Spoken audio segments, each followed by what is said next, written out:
Good looking. Yes. So you are a complete puppet in his hands. No. Thanks very much.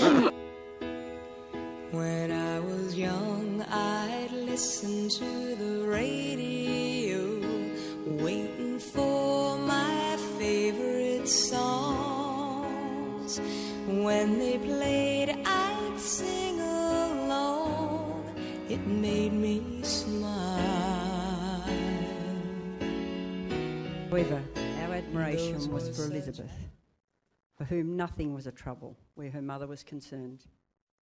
Her unending patience and sincere love, devotion and caring for her mother was exemplary, and we will always remember that. She took her middle name from her mother Isabel, but she took her attitude and her demeanour from her father Cyril. Cyril was a Collingwood supporter and a trainer at the club, and this mandated Joyce's lifelong football team affiliation. The family lived in Arthur Street, Fairfield, and Joyce began her education in 1928 at the Fairfield Primary School. It was only a short walk from home. 76 years later, in an experience rich in memory and meaning, an 84-year-old Joyce walked one last time from her former Fairfield home to the primary school. Joyce said in life that she regretted having children due to the imposition that they brought to her freedom and independence. However, given the presence of us in her world, she committed herself to her family until her last heartbeat. This commitment being exemplified by the fact that through her entire life she carried in her handbag notes from each of her children. Somewhat vexatiously, the memento of mine she chose to carry was a 6th grade essay on how the terrain and climate affect the population of California. Regardless, Joyce carried those symbols of her children on every outing, on every walk up the street, until she could no longer carry a handbag. She would be one of the few 88-year-olds at the football, both Collingwood and Noble Park, watching her grandson Shane, or watching Justine in a stage musical, singing Robbie Williams songs, covering ground in a 4-wheel drive, and there's a YouTube clip of her doing that, hanging out on a surf beach, or hanging on during a high-speed cornering in my sports car, participating in environmental groups, or walking extensively over any terrain. The world remained an interesting and stimulating place to Joyce. She had facilitated my world 50 years before, now we facilitated hers. But she remained in Hyatt. The wonderful staff at Rose Hill Nursing Home supported her until last weekend, where, as she lost consciousness, Justine Elizabeth sang to her, her last sensory experience familiar, comforting, and loving. The people with whom we spend time shape us and strongly influence the world that we bring forth for ourselves. Joyce has been my friend and mentor and comprehensively formed my existence. For that, I'm eternally grateful. Joyce. It was always Joyce, neither mother or mum. She was our best friend who never judged us, gave us unconditional love, and never was demanding on any of her family for her own personal needs. However, these words do not catch the essence of Joyce, as she was much, much more, such as mischievous. Joyce was always up for a laugh and mainly creating many of them herself. I remember her laughter and joy in telling the naughty stories of her childhood, such as drilling a hole in the top of the outhouse toilet so she could drop water on the unsuspecting participants below. Joyce was an avid learner.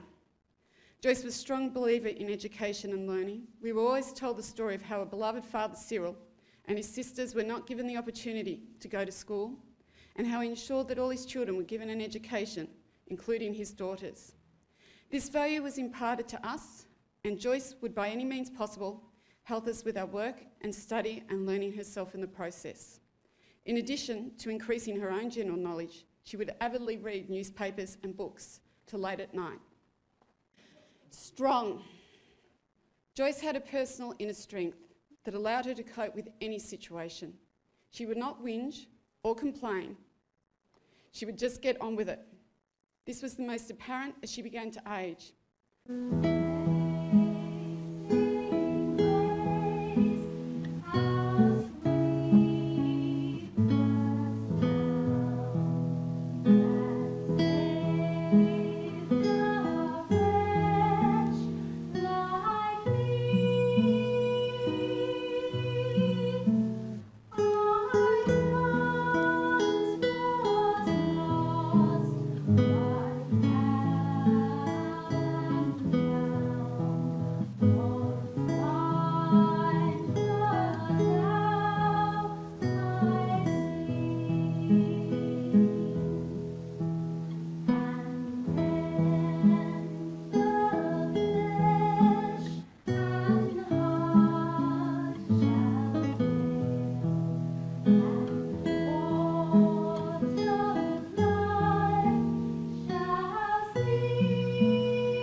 a special thanks today too to her brother Keith.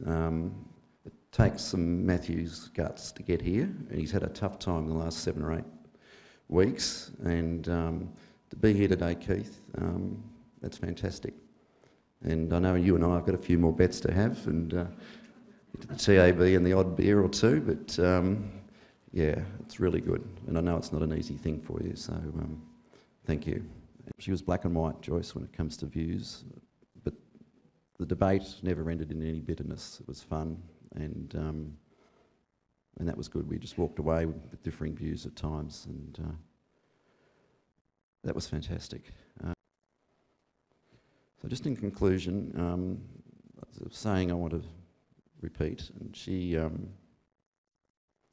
know she admired Winston Churchill, and I know he had a saying that when the going gets tough, the tough get going. I quite like that. But this one I think is appropriate for Joyce, and this is the words of Sir Winston Churchill. We make a living by what we do and get. We make a life by what we give. And I think that's entirely appropriate for my mother. I don't think it's too strong a term, but sort of miraculously she did recover to a degree where she went back to the nursing home and she was conscious. And for me, I was able to have some time with her. Not the same as what she used to be, but we could still be able to connect. And I'm certainly in a better space now, and as a result of that. So for the last moments of her life, my mother was still there for me.